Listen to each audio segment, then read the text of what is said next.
Hey everybody, thank you for joining us for today's episode of Real Estate Disruptors. Today we have Joshua and Jeremy Mathis with Freedom Cash Home Buyers, and they flew in from Miami, Florida to share how they're making $100,000 a month through pay-per-click. Yep. And also, as a subplot, defend their names because Miami was thrown under the bus in one of our previous episodes. If this is your first time tuning in, I am Steve Trang, broker and owner of Stunning Homes Realty, founder of the OfferFast Homes app, the only MLS for off-market wholesale properties. And I'm on a mission to create 100 millionaires. So if that's something you want to do, let's connect on Instagram. If you're excited for today's show, please give me a wave, give me a thumbs up. And as a friendly reminder, I don't charge a dime for this show. I don't make any money doing this. So here's all I ask. This is what it costs for you to listen to this show. If you get value today, please tell a friend. You can share this episode right now. Tag a friend below or tell them your best takeaway from this show later on. That way we can all grow together. And I am asking everyone for help right now because I'm trying to get to 10,000 subscribers. So please subscribe. And if you can, ask your mom to subscribe too. And stay tuned to the end. I got a special announcement. So don't forget this is a live show. So please post your questions for Joshua and Jeremy to answer. You ready? Yes. Ready. Let's go. All right. So what got you guys into real estate? The long story or the short story? Long story. We got an hour. So we had a cleaning business before we got into real estate. We had about 8 employees, and it was bad. We were making really good money, but as far as managing people and how to lead, we were 22, 23. They were telling us when they were going to work, just basically bossing us around. Did you have like a Molly May franchise or something? No, we had the long story of it was we had a mentor of ours. You know, this guy has a huge company. Probably now, you know, they're doing 150 million system-wide sales in his company. And he tried to recruit my brother and I to work for him right out of college. And we was like, no, we want to do our own things. We want to take the entrepreneurial route. So he said, hey, look, guys, I have an opportunity. You know, a lot of my franchises are saying these practices are dirty. Let's start a cleaning company together. He's a franchising guru. And he says, hey, you know what? Let's start a cleaning company together. So we ended up, strategizing, planning with him. He gave us the money. And he said, you guys figure it out. You know, I don't know nothing about cleaning. Here's the money. You guys figure it out. So long story short, we started the company. We grew it. And in 18 months, we sold it. Okay. But it was just, during that 18 months, from Monday through Saturday, we were working 117 hours a week. And I was just getting ready to have my first kid. So I came to him and I said, look, man, I can't work like this. I want to be in my daughter's life. I want to be around. I want to see her when she takes her first step. Mm-hmm. So we ended up selling that company and got into real estate. But what made us sell it was the guy, our mentor and also investor. Every month, every quarter, we would sit down and strategize with him. And at one strategy meeting, we come in, we start complaining about this, that. He's listening. He's taking our complaints, which he never did. And when we were finished, he said, listen, guys, just sell the company. Sell the company. At that time, I never thought about having an exit from a company. Mm-hmm. He said, sell the company, and I'm telling you, go find something else to do. You guys are 23 years old. You'll figure it out. So we got into real estate while we were still simultaneously operating the cleaning company. We did our first wholesale deal, and it's like, listen, we called the broker the next day after we got the check. You have 1 week to get this company sold, or we're shutting it down. Oh. Yes. So he found us a buyer. We sold the company. And just been doing real estate full time. What did you guys end up selling for? You said you worked in a year and a half? Yep. Yeah. So the interesting thing about, that was a cool process. The whole process of selling a business, you really get to see the ins and outs of things. So for a cleaning company, you can sell for 1.5 times cash flow. Our first year we netted, I think, 55,000. So because of that, we could have sold for like $100,000. Mm-hmm. Take a wild guess on what you think we sold the company for. 50? No. First time ever anybody knows we sold that company for $20,000. But what happened was when we first put it on the market 3 months prior to actually selling it, we had a ton of offers close to asking, but just being ignorant and just thinking, oh no, we can get more. We didn't get more. Those people that wanted to buy our company, they came when we went back to them and said, hey, listen, do you guys want to take our offer? No, we already purchased something else, or we already purchased the company. We did that first real estate deal, which netted us $20K. It was like, if we can do this at least once a week, we'll be good. Mm-hmm. We called them, listen, drop the price to $20,000, sell the company, let's get moving. And even the guy who bought the business from us, he said, "You guys are nuts," because everything was there. We had SOPs, everything in place for him. So he just he that you guys created. Yep. Yeah, from the ground up. Really? It just started. It was just us two cleaning offices, and then we started growing the accounts, started hiring people, and just I think that the breaking point for us was just managing those employees and not knowing how to do that. That really set us over the edge to really, okay, let's find something else to do, because this is not going to cut it, managing these people forever. And at that time, we didn't understand that we create a middle manager and all the things that we could have done to save the company. You guys are 23. Yeah. So what, I say, okay, we got to change. We got to go a different route. Like, why wholesale? Why real estate?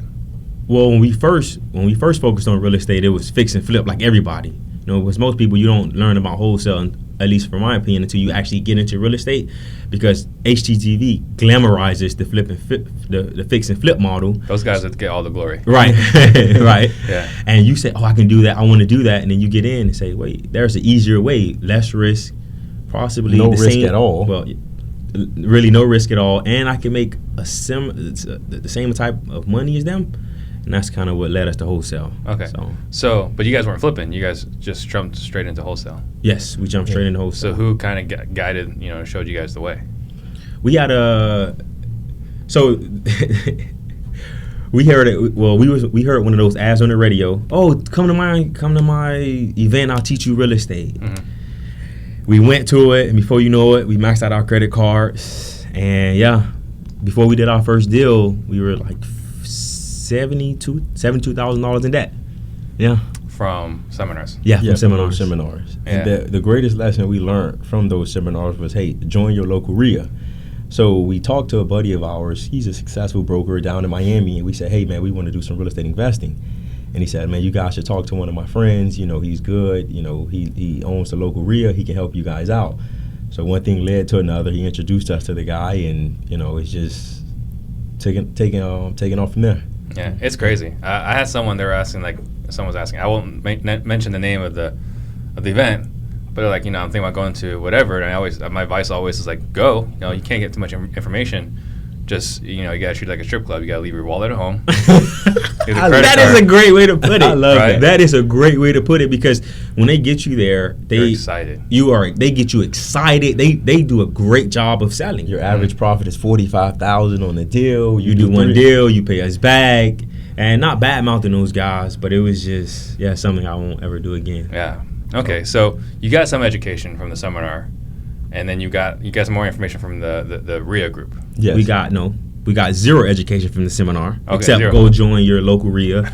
And then when we went to the RIA, that's when we really started learning how to wholesale, and we did everything exclusively at first on the MLS. Okay, so talk about that. So let's walk through your first wholesale deal. So our mentor, who really taught us wholesale, he teaches on the MLS. And when we started about 3.5 years ago, the MLS was hot. Like, you can go on and you can get a deal pretty easily. Mm-hmm. Our first wholesale deal came, we actually got 2 deals under contract. So I made an offer. The realtor comes back and says, okay, come up a little bit more. It was 2 duplexes. At that time, it was $100,000 each duplex. Now those duplexes are now worth easily $225,000. Mm-hmm. So we should have kept it, but whatever. Hindsight is 2020. Yeah. So we get the deal under contract. We sell one of them, because when you're first in the business, you know nothing about it. We sold a duplex and a buildable lot. Or you could build another duplex on the lot for basically pennies. Mm-hmm. But we were just so happy to get our first deal and to make $19,700 that was like, oh my God, like, this is amazing. Right, of course. The other duplex, it took us 6 months to sell because it was, we just couldn't find a buyer for it. Yeah. But we were able to prolong it because there was a term in our contract. So we prolonged the closing for 6 months. We finally sold it. Basically tied it up until you found your own buyer. Right. Yes. All right. That wasn't the intent, but at that time. And that agent was totally okay with that. No. Oh, no. No. Oh, no. Oh, no. No, it was horrible. It was a bad experience. I think she called me everything in the book, but it was a learning experience. It wasn't a bad experience. We learned a lot from it, So let's talk about what you learned, because that's one of the things that I think is important, right, about this show, is guys that are newer. Like, there's all this glory, right? Like, you just get in and you're just gonna get some super nice cars, super nice watches, look real clean in a suit. Right. But in reality, it sucks when you start. Right. So what were the lessons you learned? So I think number one, we did find a mentor, and he kind of guided us through that process on how we could keep the lane closing, because it was our first deal. I knew nothing about a contract. I didn't know what the exit clause were. We didn't know what clause we could use to potentially, save us or save the deal. So he would say, okay, the way we sent the contract, it was, we had a, like a 20-day inspection period. That was one thing, and then we kept delaying. We had the title company, so the title company, and that's another thing I want to share. Make sure you find an investor-friendly title company. So the title company we were using at the time, they're investor-friendly, so they were making up every excuse on the book on why we had to delay. So Yeah. what else would you say? I can't even think about anything right now. Oh, you know what? The thing that really helped us was in the contract. It stated that the tenant had to be out. So there's a clause in the contract that we were getting the property vacant, but the tenant wouldn't leave. So that kind of helped us as well. So the tenant said, "Nope, I have a lease. My lease is up in another 3 or 4 months." So that helped us as well. So during that time while we were dealing with trying to get the tenant out, we were still marketing the property, trying to find a buyer. Yeah. Buying time. So the biggest thing is really understand the contract. So Benjamin Amos wants to know, gaining traction. What was, I understand today what your business is, but at that time, you were saying MLS, so you were just calling So MLS listings? There's a system in Florida that you can use to send out a ton of offers. You can send out, I think, like 30 offers a day. And what our mentor taught us, and what in sales, follow up gets the deal. It's so important to us. It's one of our company core values. Like, follow up is a core value for us, and that was the bulk of the business. Every day we sent out 30 offers, and then the next day, hey Steve, did you get my offer on 123 Main Street? Yes. Do you think we can make a deal happen? No. We have a buyer, and we would put it in the CRM system to follow up 2 weeks from that conversation, because at that time it was okay to have a 14-day inspection period while doing deals on MLS. Now, if you try to get anything more than 5 days inspection period, they know you're a wholesaler. So I mean, that was our core business: sending out offers, making phone calls, and following up. That's all we did for the first year. First year. And when was that? When was your first year? 2016. Yeah, 3 years ago. So not even that long ago. Yeah, No. 2016. Okay.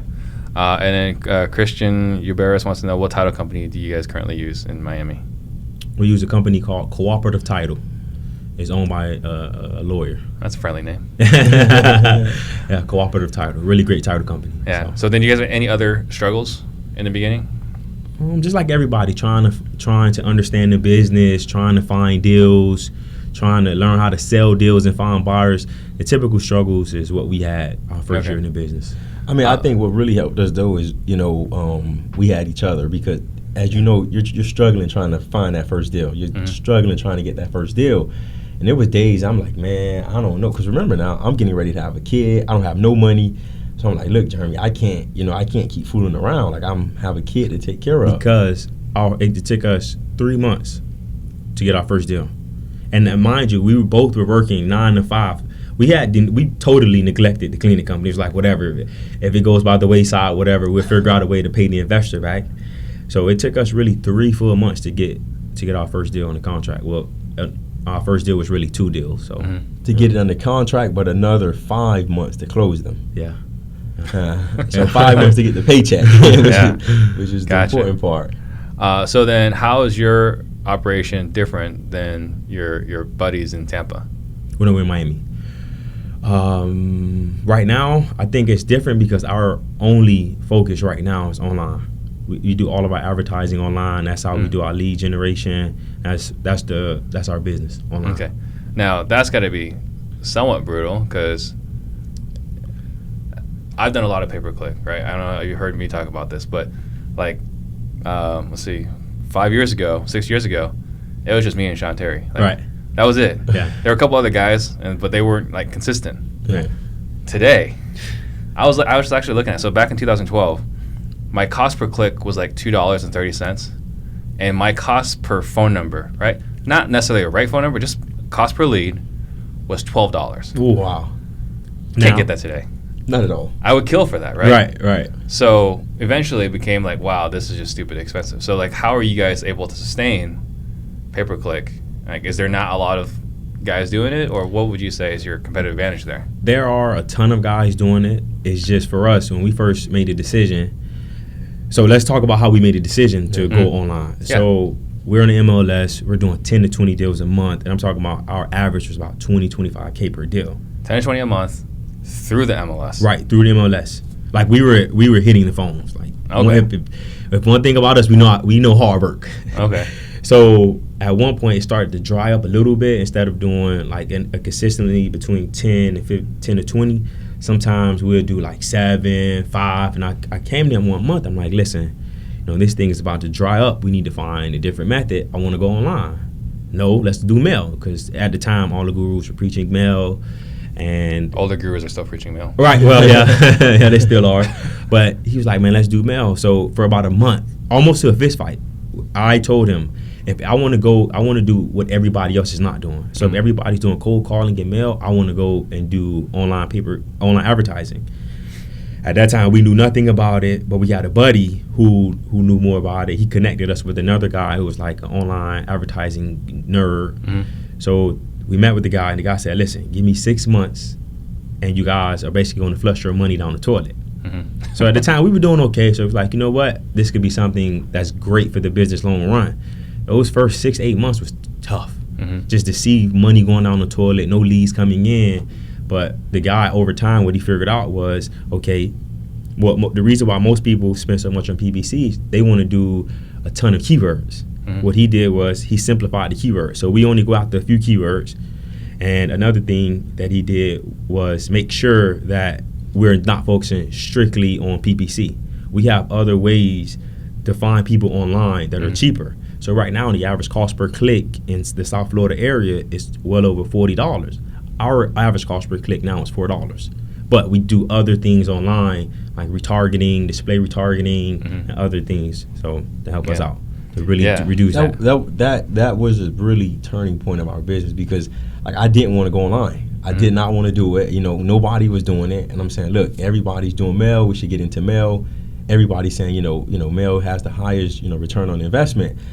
So I really wanted to do the mail, and he was like, no, we should go online, which was one of the best business decisions we've made when it comes to this current business that we have. We know if we spend $7,000 a month, we are going to make minimum $115,000 online. We just know that, and that's probably really the only KPI that we track. Cost per contract as well, but once we start to really track that, we know, okay, if we spend X, we're going to generate Y. We are going to increase it really soon, but we have to build out a team. So So cost per click is $4 today. Right, that's blended. But if you just look just at PPC, we're spending $33 on average for PPC. But so on the initial click, 33. Right. And then cost per lead is right now $1,300. That's cost per lead or cost per contract? Cost per contract. I'm sorry. Yeah, cost per contract. Cost per contract is $1,300. Yes, because like when I stopped, I said screw this. I was at $35 a click, $280 per phone number, and then cost per contract was something stupid. Right. Higher than $1,300 for sure. No, right now about $1,300. It varies month by month. If it was $1,300, I'd still be in it, but but it varies month over month. But on average, we have $1,300. And I'll attest to the follow-up, because you guys were harassing me. Well, you were harassing me on Instagram, because there are a lot of people that ask, and I always like, I throw hoops out there, right? It's like, well, go do this, right? And then like I'll get to it, whatever. Right. But you did not leave me alone, so I will attest to the follow-up game. Follow-up is key. If you want to get deals, follow up. It's simple. So let's see. I'm going through some of the questions here. So Robert Carrillo wants to know, how did you work with the realtor as a wholesaler? Did you have to provide for funds? What was the relationship like? We'll send out the offer. Realtor calls us, hey, you know what we think. So you would submit the offer before you talk to the realtor? Yes. Okay. Because we had a CRM system that would just allow you to send out the offer. So what's the CRM software for that? Sorry. It was called ReaFax. ReaFax. You spell that? REI Fax. Okay. I think it's right now. I think they only operate in Florida. Okay.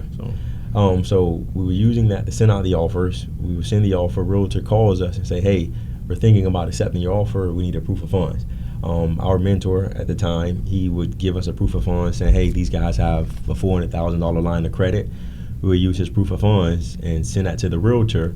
And then from there, they accept the offer, and it's just the typical process, get it under contract, blast it out to your buyers, schedule a showing date, get buyers to come to see the house, get it under contract with the buyer, and go to closing.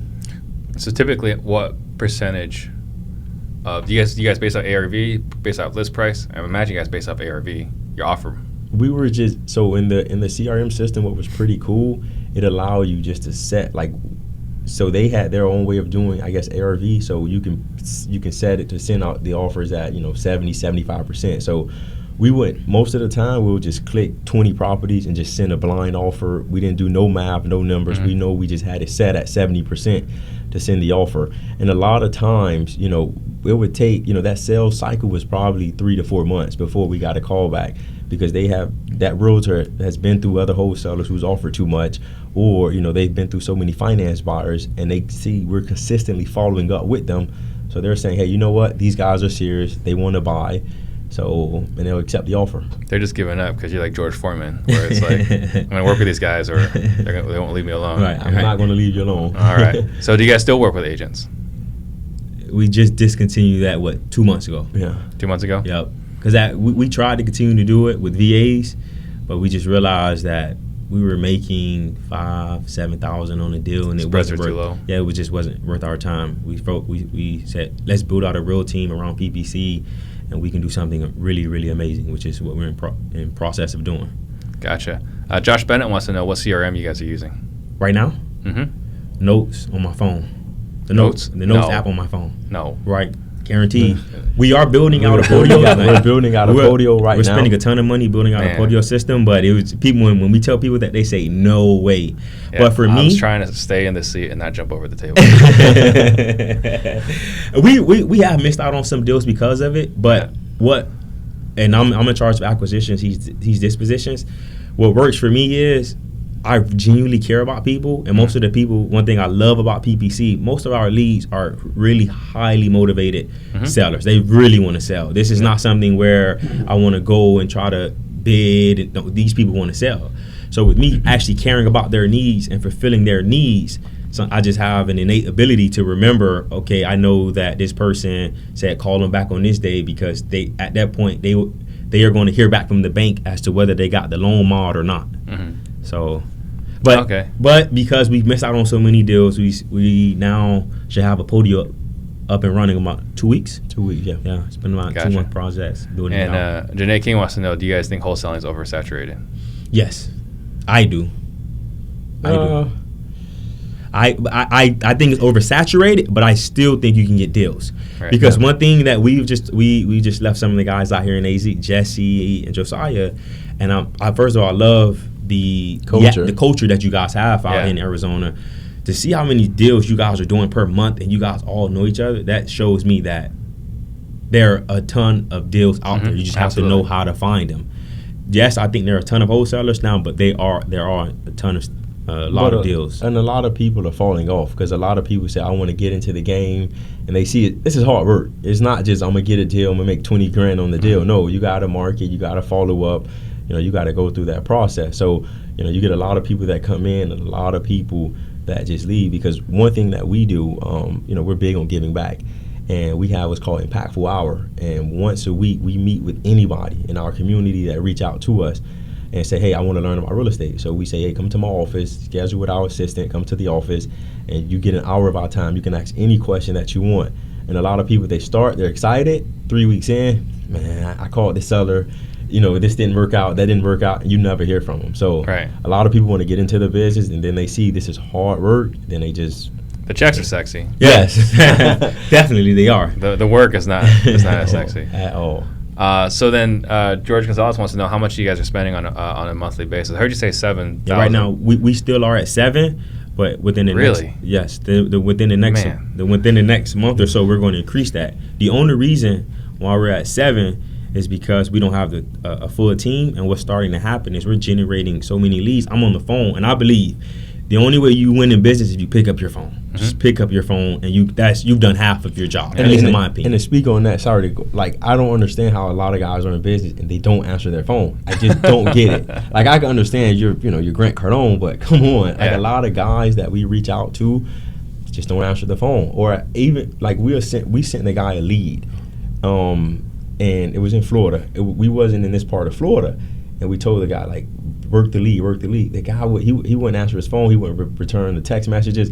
Thankfully, we ended up keeping the lead. We found a buyer in that part of the state, and we made $27,000 on that deal. But I mean, I'm telling this guy, we could have split it 50-50. You could have made nice money. The guy wouldn't answer the phone or return a text message. Yeah. Wow. Yeah. But I'm telling you, at the 7,000, because I was at 9,000 when I took my basketball and I took it home. I'm not playing this game anymore. All right. So 7,000. I mean, that's crazy awesome. But how long were you doing it? I was doing it for a long time. Okay. I mean, I was doing it from 2012. Oh, okay. So I didn't stop until last year. I was like, man, this is just getting out of hand. Right. But I didn't have a professional working on it. I was the guy doing it. See, that's a huge issue right there. Mm-hmm. So when we first made the decision, I have a buddy who owns a huge marketing company. He markets solely for dentists. So I go to him. I'm like, listen, I want you to do it. My PPC for him, he was like, listen, man, this is if you really want to compete, this is a full-time job from somebody. Mm-hmm. Like, you either got to hire a company or you have to bring somebody in. And luckily for us, that friend, he introduced us to now my co-founder in a different company, and we just been crushing it. Yeah. Crushing it. So Stephanie Shepard wants to know what company you're using for PPC. So we have our own company that we generate leads for other investors. Mm-hmm. So we partner with the guy after him doing it so long for us. Now we have our own company. Yep. Josh Bennett wants to know if you got any advice for a 16-year-old getting into the business.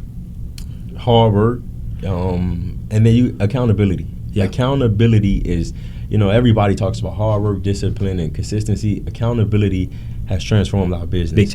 Big time. Once we set, accountability in place for each other, it's just, because as an entrepreneur, who's there to hold you accountable? You say you're going to do it, you never get to it. So at the beginning of this year, we made a conscious effort and say, we have a level 10 meeting every Monday morning at 8:35, and his 3 accountabilities for last week need to get done. If not, he's going to hear my mouth, and vice versa. And from there, and I'm talking about things that really move the business, not, I'll make 10 calls. No, things that are really going to, make sure that you take that business to the next level. Mm-hmm. So accountability is key. I would have to agree with that. Weekly level 10 meeting. Weekly. All right. So, Josh, weekly level 10 meetings from the book Traction. Mm-hmm. You guys are looking at SEO at all? Imagine you guys must be looking at it. We do a little bit of it, but not much. We do everything is more so paid advertising. Yeah. Andy Dragonova wants to know if you guys are using the OfferFast app to move your deals in Miami yet. No, not yet. We have a good group of buyers, and one thing we miss out on a lot of deals because we don't get a deal under contract unless we are about 95% sure we can sell it. Yeah. And that's probably not the best strategy, but it just works for us and our personality. I just can't imagine calling somebody and saying, hey, after having your property for 2 weeks, I can't do the deal. So for me, I just know I can't sleep well at night doing that. But yeah, that's our business philosophy too. We don't cancel. We were just talking with Jesse about that, and for us it's key, because you treat people how you want to be treated. Yeah. And if we get that deal, 9 times out of 10 we know we can sell it, or if not, we can close on it and we'll rehab it or keep it as a rental. So these people that are calling pre-foreclosure, foreclosure, tax deed, divorce, relocation, and they need to get out of the house, and you're tying their property up for 2 to 3 weeks, and we're just not those type of guys. Yeah, we're definitely losing deals, but right. I mean, we tell them like we're going to close on your deal, or unless we're too far apart in price, then we'll tell them like we'll pay this price, but just know in 2 weeks we might come back and say no. Yeah. Right. But we'll set the expectation up front if we think we can't close on it. Okay, so you guys are doing wholesaling. Are you guys flipping too, or just purely wholesaling? So our business is really unique. So our first year in business, we did strictly wholesaling. Mm-hmm. And then we said, hey, man, one thing that we always did, we tracked our deal. So every deal we sold, we saw, okay, we know what we sold it for to our end buyer, and we saw what they flipped it for. And we would start calling these guys and say, hey, how much did you put into this house? So we start counting their pockets and say, hey, this guy's making $50,000, $60,000, $40,000 on the flip.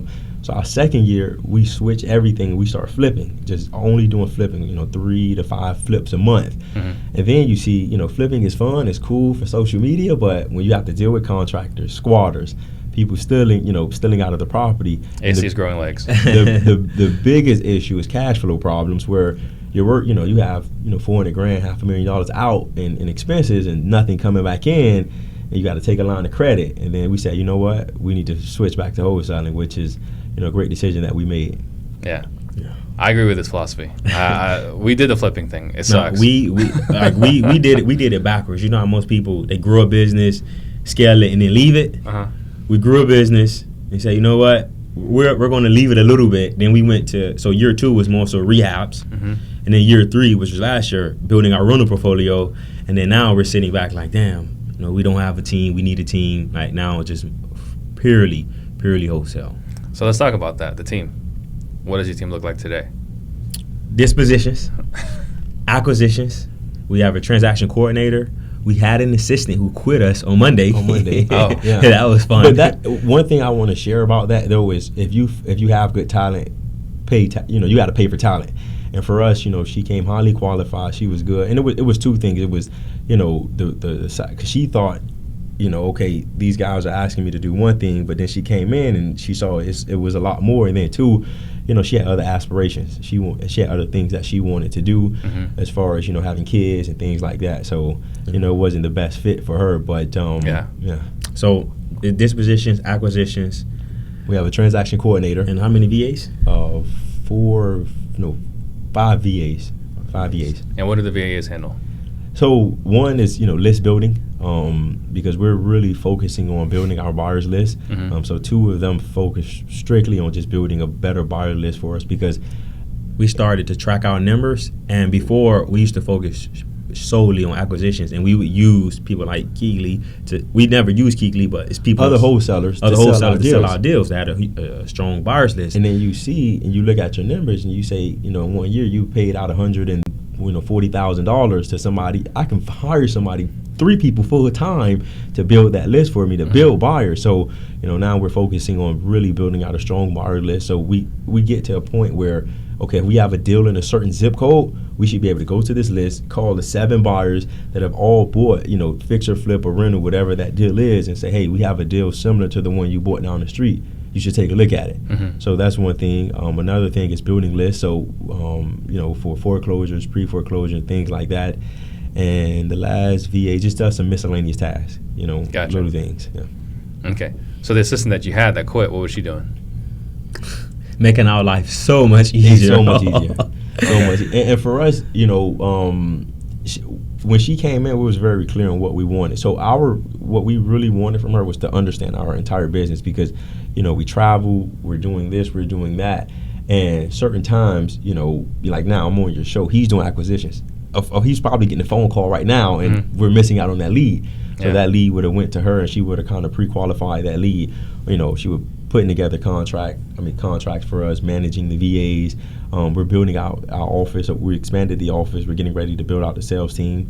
So she was helping with that. So every aspect of the business she played a part in. Just really understanding, how we operated, how we thought. So if we're not there, things can continue to move smoothly. And another thing was helping us get organized. Yeah. Like one thing I'm not afraid. We were highly unorganized. We was like. And we still are. Because Yeah. you get so focused on, I'm getting deals and, I'm doing deals, and then you figure things out. You're like, man, like I have to call him and say, because I'm doing dispo. Hey, when can I show this property, or what is the seller's number? So she was helping us get organized. So Gotcha. We definitely are going to bring somebody else in that really help us to get organized and get our stuff together. So when you guys are talking about scaling, right, spending more on PPC, you need the sales team to handle that. Right. What is that? What is your vision for the sales team? Anybody that's listening to this podcast that has any sales experience, we're looking for you. That's our vision right now. Because one thing that you posted, which resonated with me so well, with me doing acquisitions, I realized that I understand sales, but I'm not a sales guy. I'm a person. I can't quote it word for word, but you put most salespeople, most of your acquisitions, they are not selling. They're just talking to people. And I realized that's what I'm doing, because my lead is so easy that they're basically giving me the property away most You're of the winning time. based off bonding rapport, not skills. Right. Then that's what I was doing. So now, as far as a sales organization, we really want to find somebody who has years of sales experience, who can come in and they teach us sales and we teach them real estate. The same thing we did with our PPC guy. And I think that'd be a dynamic situation for us. I mean, because most entrepreneurs, they're good at either marketing, sales, finance. For us, he's really good at finance, but we're both really good at solving problems. Yeah. We understand sales, we understand marketing, we understand finance. Give me a problem, we can fix it. Mm-hmm. If I show you some of the deals that we do, you're like, how the hell does we just solve problems? Yeah. So for us, I think that's somewhat of a strength. I understand I'm not strong in certain areas. We're not strong in certain areas. So we're going to hire somebody that's really good, that knows what they're doing. They're going to come teach us, and you lead that department. So I'm going to disagree with you guys. Okay. I would say you want to get bodies that want to do sales, Right. but they're probably not good at sales themselves. And I can help you guys Okay. get these just a talk way, offline then. just the way that our guys are killing it here All right. in Phoenix. We can talk about that. And we definitely will talk offline. So one question I have, because you guys are doing pay-per-click and people are clicking on your website, right? And when we're doing PPC, it's speed to lead. Right. It's super critical. Right. How are you guys solving that problem? So again, everything comes. Remember, he just said I'm probably getting a call right now that I'm missing. So everything that happens on the website, it comes directly to my cell phone. So if somebody does a form submission, I get a text message, check the portal ASAP. Or if they call, it comes directly to my cell phone. Right, if they call. Yeah. Right, I had it. If they call, they went straight to my cell. But when they did a form, how did you guys connect right away? Because if you don't call them in like 30 seconds, Right. they're on the next website. Right. So as soon as I get that notification, regardless of where I am, I always have my laptop. Okay. So I can pull comps, and if it's an area that I know, then I don't even need to pull comps. But I always have my laptop, so as soon as the lead comes in, I've been at dinner sometimes with friends. Excuse me, guys, I gotta go. Yeah. Because we'll get a lead sometimes at 9 o'clock, sometimes 10 o'clock, and people say, you call people at that time? Everybody has a different work schedule. She probably just got off of work and she wants to sell her house, so you're right. If she filled out a form submission at 11:30 at night and I'm up, I'm going to call her. Absolutely. He was like, what? And we've gotten deals that way. And sellers don't say anything about it. They don't care. No, they don't. No, they're happy. But you think about it. We live in an instantaneous society that if you don't get back to me, it's an issue. So for me, I look at it as I'm getting back to everybody. He'll tell you it's been times, very important meetings. Excuse me, guys. Like we were just sitting with Jesse. Hey Jesse, I'm sorry, excuse me, let me step outside. And I closed the deal on the phone during a meeting. We were meeting with one of our investors, a guy who give us some money to do some things, and had to walk out of the meeting. So I mean, business people understand that, Yeah, absolutely. Business is happening. This is how, for that investor, I explained to him, hey, that lead is going to put your money to work, so you don't have anything to worry about. Yeah. Right. So going back to what you're talking about, closing the deal, are you guys closing the deals over the phone? That's something that we just started doing 3 months ago. So we had this limited belief that we had to go see the house. That's kind of how we were taught. Go see the house, build rapport, and you can close the sale better face to face. And then we started thinking, how can we scale that? It's not really a scalable model. You're going to be working forever. And just about 3 months ago, the deal that he said the guy didn't pick up the phone. So we got a deal. So we do deals in Miami. And this lead came in, as you know from PPC, sometimes it picks up outside of your radius. Oh, yeah. So it came in from the west coast of Florida. And the guy, I wish every seller was like this, he basically begged me to buy his property. But since I had no understanding of the market, I didn't know anything, I'm like, okay, how can I comp this? What can I do to get this deal under contract and get it sold? So I found somebody that works that area who's supposed to be really good. He said, okay, I'll get to it. The seller texts me 2 hours later, hey, am I going to hear from somebody? I'm like, what? So I'm thinking at this point, it's brand reputation. He's probably going to think that we don't do what we say we're going to do. So I got on the phone, I called him, had a nice conversation. I said, well, listen, I can't give you an offer right now. Just give me some time. So I reached out to a colleague who does deals all over the state of Florida. I said, comp this property for me. Comp the property. I called the guy back. I said, I think he wanted like $250 for the property. I said, listen, the best I can do is $215. He said, listen, I really need to sell this house. $222 and you got a deal. $222, we locked it up, we sold it, and we made like $27K on it. Never saw it, never went and tried to sell it, anything. At that moment, that was about 2 or 3 months ago. That was the turning point for us. Now everything is done over the phone. Everything. Yeah. Because right now with us knowing PPC so well, our plan is to build out a sales organization and just start taking this across the state of Florida, possibly in Georgia, Carolinas. Gotcha. We really know what we. So. Let's see. So go back to some of these questions. What does your daily schedule look like? I'll start. For me, I get up early in the morning because I have 2 daughters, and they get my attention in the morning. But before they get up, I do my gratitudes. I'm a Christian, so pray, do my devotions, listen to some motivational stuff, and then from there, I get them up, get them ready for school, get them out. Get them to school, and I try to handle all the important stuff in the morning. Anything that I feel is important, is critical, I get that out the way first. And then later on in the afternoon, just whether we need to sell a deal or dealing with the transaction coordinator on getting our deals closed, and we have some other miscellaneous things that we're doing with other businesses, and then focus on that later on in the afternoon. But in the morning is critical things in real estate all morning, and then in the afternoon anything else. Mine's is similar. Just wake up, pray, spend time with my daughter, because I know during the day I really can't spend as much time as I would like right now. So that first 30 minutes to an hour and a half, depending on if I'm going to the gym or not, spend with my daughter. If I'm going to the gym, I give about an hour, and then I drop off to the babysitter, go to the gym, and then get to crushing deals. Like for me, I think we are so blessed in that our personalities fit exactly what we do in the company. Like, I'm a talker. I could talk all day long. Yeah. Like all day long. You don't need me here. All day long. You don't need me here. Like I just love talking and interacting with people. Yeah. Whereas with him, he's more so laid back, reserved, and that works for us. But so gym, then just go crush the day. Gotcha. How did you guys find your VAs? It's a buddy of ours in Miami. He has a company, and he just, he has VAs, all in South America.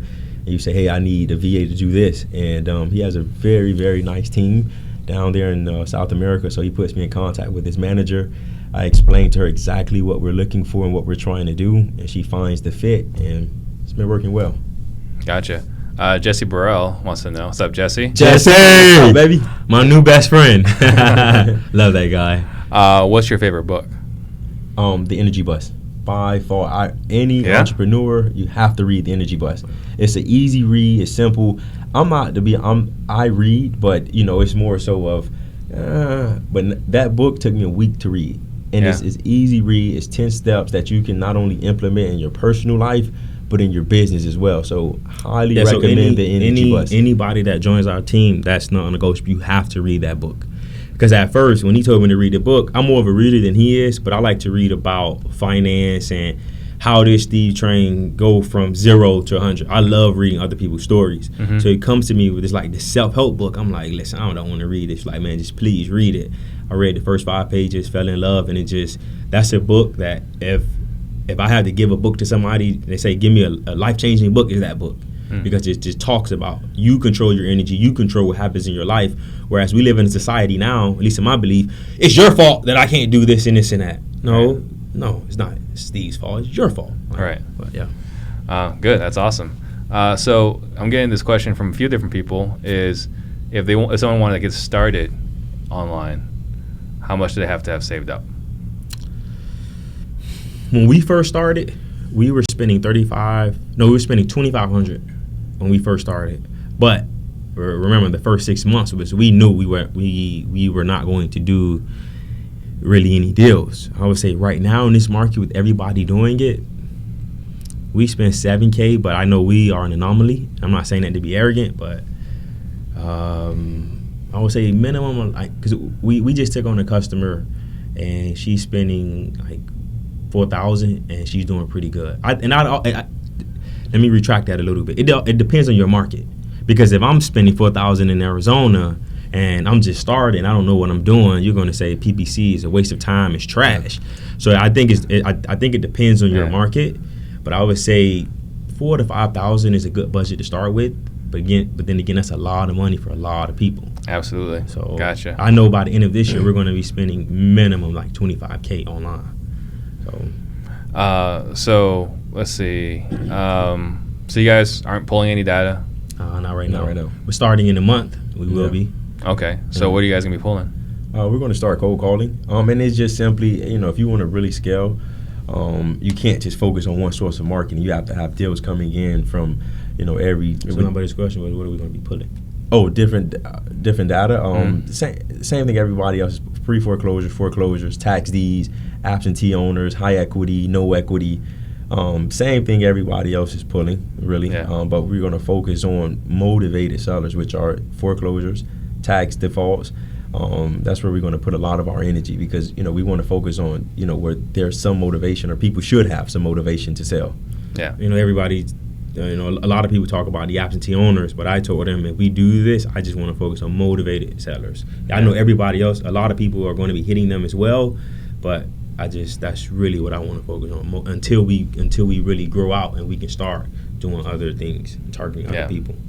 Jesse wants to know if you were planning on using batch skip tracing. We're going to give you a shot. If the list is good, we'll keep using it. That's why we talked about it today. And then, so deal flow, like how many deals are you guys doing a month right now? Between like 7 to 12. 7 to 12? 7 to 12. And then, I don't think that's something we talked about so far, but like one thing that's great about pay-per-click, at least in my experience, was if it was a deal today. Right. Yes. Right. There was no follow-up. Right. Yes. It was like, it's either going to happen or it's not going to happen. I would say for the most part. I would say that's about 85% that call in and listen, man, just give me what I want for my house.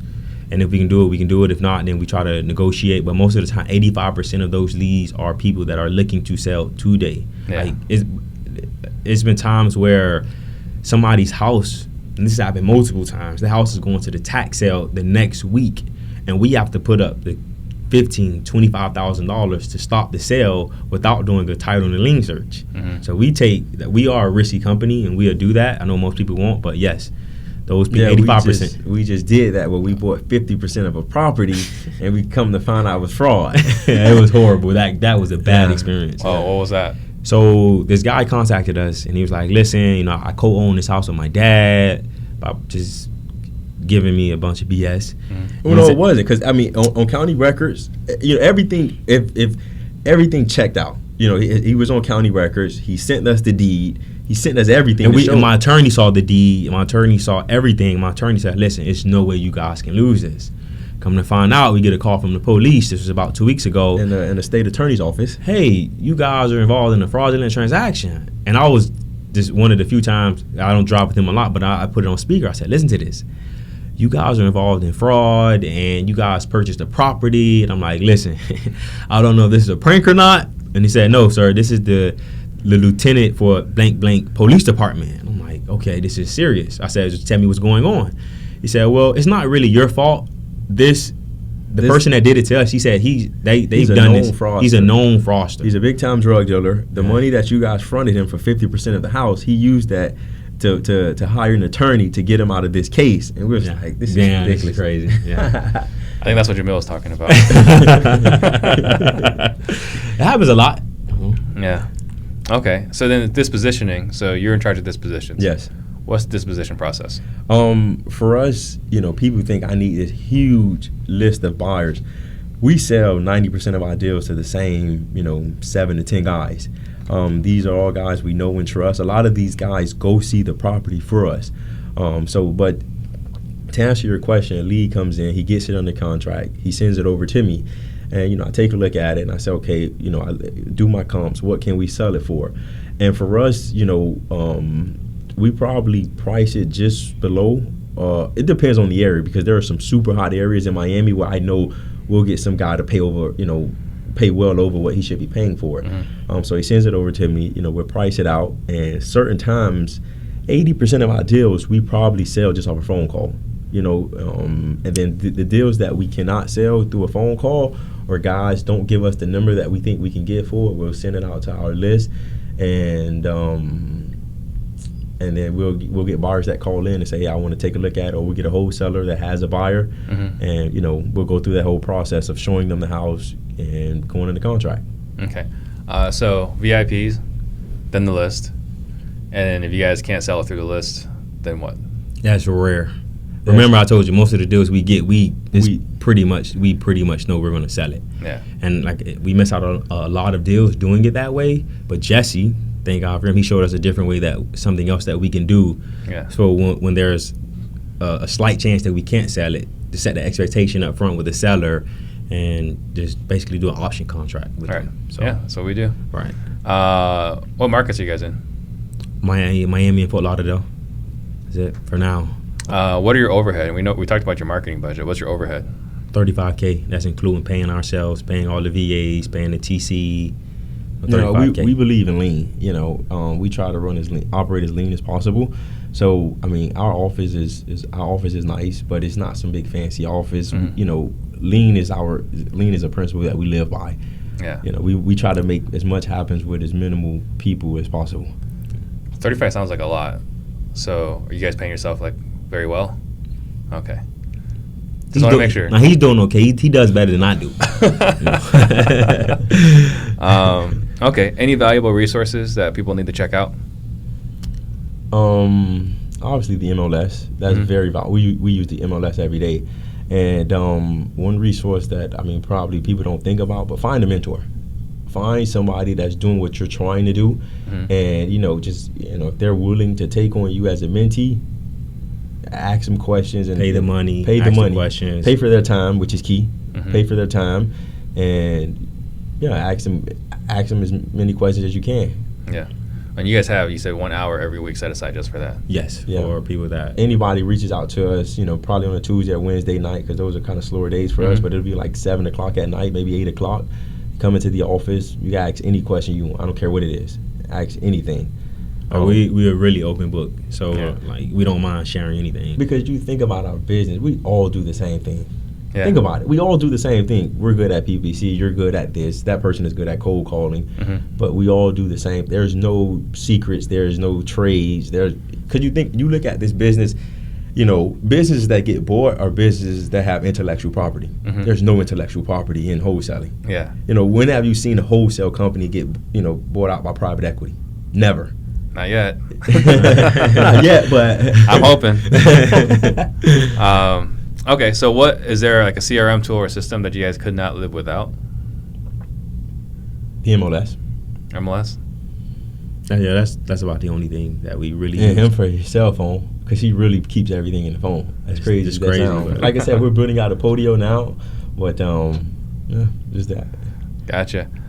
What is your why? I'll start with Jeremy. My daughter and his daughters as well. Yeah. Like, we're a very close-knit family. That's how we were raised. And my daughter just that's my pride and joy. 'Cause I didn't have a dad growing up, so that's just I love that girl so much. That's my why. Same here, same. And also Freedom. Freedom, and my mom as well. My mom is an awesome individual. She's an amazing person. My mom is, she's taught us everything that we know. I get emotional to talk about my mom. And the biggest thing that we've ever done, one of the biggest things we've done thus far is, when we first started making money about a year and a half, 2 years ago, we completely remodeled our house. Because she didn't want to move. She didn't want to move. She didn't want to move out the hood. Mom, if you're watching, please, we need you to move. But complete renovation of our house. New roof, new floors, new plumbing, anything. New impact. Well, we're getting ready to put impact windows in. But, yeah, complete renovation of our house. That's awesome. What is you guys' biggest struggle right now? Just building out a team. We're going through that struggle of trying to figure that part out of the business, because now that we've made a conscious effort to focus on wholesaling, it's building out that team of having acquisitions people, dispositions, and really making sure that everything is intertwined and working smoothly. But the reason I think we struggle is because our experience with the cleaning company. That was a really bad experience, hiring and managing those type of employees. So that's kind of has, I guess, slowed us down. We knew we should have been hiring maybe a year and a half ago, but just that experience itself. So that has been a struggle. And that will always stay a struggle. I mean, that's right. People and systems is the only thing, right? And you can get the systems pretty good, right? Yeah. But people, they're irrational creatures. Trust me, we learned that on Monday. Yeah, and she was amazing too, man. Yeah, it's tough. So you guys, that'll always be struggle. I have that struggle, Okay, so let's see. Any other questions? Adebayo wants to know if you guys have a cold calling company? You guys just started cold calling, or going to start cold We're calling? going to start. Once Okay. Once the podio is finished, we're Yeah. going to start. Yeah, we cold don't calling. know. Adela says that you guys are her favorite investors in Broward and Miami. Thank you. Thank you. Thank you. Biggest struggle in the beginning, networking or self-doubt? Networking for sure. Networking. I don't think we struggle. Like, as humbly as possible, we don't struggle with self-doubt. It's just knowing where we come from and knowing what we've been able to do. That self-doubt has never been an issue for us. Like, I'm the type of person where, okay, if Steve is doing 50 homes a month, that means I can do 50 homes a month. And I'm going to figure out how to do 50 homes a month. And I don't compare myself. We don't compare ourselves with anybody. But I look at somebody and say, okay, what's different between me and that guy? Yeah. If I cut him, his blood is going to be red. He puts on his pants one leg at a time. So that is never. Just more so networking. All right. Evander Livingston wants to know, what's your best success deal story? Is that more profit wise, or the hoops and hurdles we had to jump over to get it closed? Oh, so first one that comes to mind. I would say profit. The first profit deal we had it earlier this year. Boca Raton is probably one of the richest zip codes in the country, and the lady calls me. My house is in Boca. Like, this is literally a godsend. I think this is our biggest wholesale deal ever. She calls me. Listen, I want to sell my house. I owe $185. I know the house is worth about $450. All I want is $200 for it. Can you do it? Yes, ma'am, I can do it. Yes, like yes. And she said, okay, send me the contract. Probably locked it up in less than 3 minutes. And Wow. we made a ton of money on that deal. That's That was the. I want to say that's a huge success, but that was the easiest deal we've done by far. As far as success, I would say this is the most successful deal. We haven't even completed it yet. This is the first deal that we know we're gonna lose money on it. But it's this lady, and I'm talking about miraculous what she's done. So this is when we were entertaining, that we had just figured out PPC, and we were going to do another marketing campaign, which was mailers. So we sent out some mail. The lady called me, said, listen, come out, let me tell you about my situation. So I come out. She was like, listen, I have this property where we're meeting at, which is a duplex. I want to keep this property, but in order for me to keep this, you have to buy my brother's property. Mind you, this is a year and a half ago that we started this process, and it's still not done.